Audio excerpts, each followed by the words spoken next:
Welcome to this week's Return to Athens, where we look at the problem of drugs in sport and how the IOC is responding.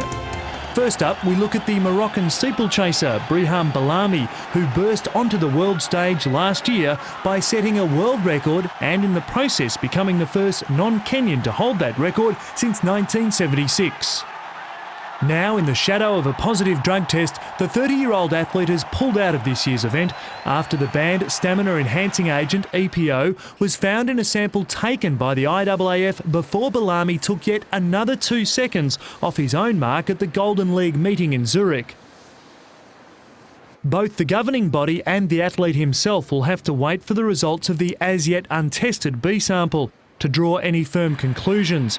But the scandal could ruin the career of a runner hoping to follow in the footsteps of Moroccan greats such as Hisham Al Garouj and Khalid Mouazzez, and possibly end his road to Athens. The IOC has been heavily committed to the enforcement of banned drugs for decades, and they continue to step up their efforts to catch cheats in an attempt to make the playing field at Athens as level as possible. At an IOC conference recently, the committee's medical director, Patrick Skamash, commented on a recent study by the IOC. Food supplements, mainly coming from the US, are very poor quality control, and therefore they may lead either to positive control in the sports world, either some other medical problem for the teenager using it. Because if you take a medication without knowing its content, that may lead to major public health issues. That's why since '97, the IOC has warned the athlete, and now is warning the rest of the world of these food supplements. Under IOC rules, athletes are responsible for whatever is found in their bodies, whether taken intentionally or not. The warning has been clearly given since '97 to all sports community, to the NOCs, to the athletes themselves, to the IF, so no excuse. But having warned athletes against the potential risks, the IOC provides no latitude for those found breaking the rules.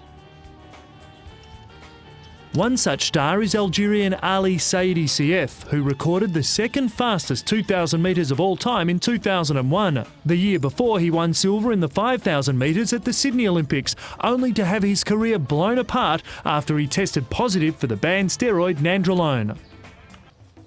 The 24-year-old and his National Athletics Federation recently tried in vain to lift the 2-year ban on the basis that the substance was taken involuntarily, but to no avail. This substance can be absorbed by the body from many things. We can see in soccer in Italy or Spain, many people complain about it because it could happen to any sports person. IAAF regulations say that the athlete should take responsibility and he should be confident about anything he eats. The forced absence from the track has been a painful experience for CF, who knows that he's wasting his best athletic years while not being able to compete. CF is a runner in the great North African tradition of middle distance events that have been dominated since the 80s by Saïd Awita, Noureddin Moucheli and now Hisham Al Garouj. He urged the IAAF to lift his ban in time, if only in the interests of the public and the competition. The IAAF must help me to take part in the World Championships, for the sake of the spectacle and for the public. People look for good competitions. When you have good lineups, you don't know who is going to win the 1500, me or another athlete. Not like now, when people know before the race who will win it. In the meantime, CF is keeping in race trim. Now all he needs is a green light from the authorities to prove to the world that he can live up to his potential and fulfil a dream at Athens.